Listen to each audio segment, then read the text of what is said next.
ভারতে নয়, এবারও আইপিএল এর নিলাম পর্ব অনুষ্ঠিত হতে পারে বিদেশের মাটিতে।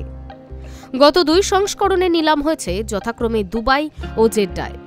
এবারও মধ্যপ্রাচ্যে 3 দেশ ছিল দৌড়ে, যেখানে এক ঝাঁক ভারতীয় ও বিদেশি ক্রিকেটারের ভবিষ্যৎ নির্ধারিত হওয়ার কথা।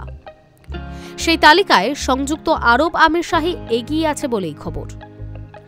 এবছর ডিসেম্বরের মাঝে আইপিএল এর নিলাম হওয়ার কথা। সেই সময় ভারতের বিভিন্ন অনুষ্ঠান এবং বিয়ের মরশুম হওয়ায় হোটেল বুকিং সংক্রান্ত সমস্যা হয়।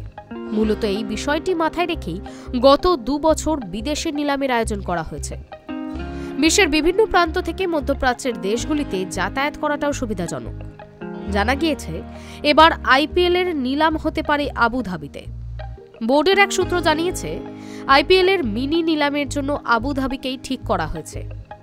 প্রাথমিকভাবে 14ই ডিসেম্বর নিলামের তারিখ হিসেবে নির্ধারিত হয়েছে। এই তারিখটি ফ্র্যাঞ্চাইজিগুলি গভর্নিং কাউন্সিলকে বেছে দিয়েছিল, তবে সেটা 15 বা 16ই ডিসেম্বরও হতে পারে। আসলে 17ই ডিসেম্বর থেকে অ্যাশেজের 3য় টেস্ট। এবার অ্যাশেজ হচ্ছে অস্ট্রেলিয়ায়।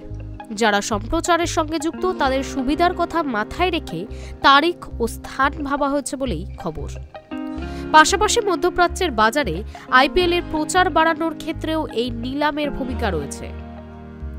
সেসব দিক মাথায় রেখে এবারও ভারতীয় বোর্ড বিদেশে আইপিএল নিলাম আয়োজনের পথে হাঁটতে চলেছে বলেই খবর। উল্লেখ্য, কোন ক্রিকেটারদের ধরে রাখতে চায় ফ্র্যাঞ্চাইজিগুলি তা জানাতে হবে 15ই নভেম্বরের মধ্যে। Hi news network.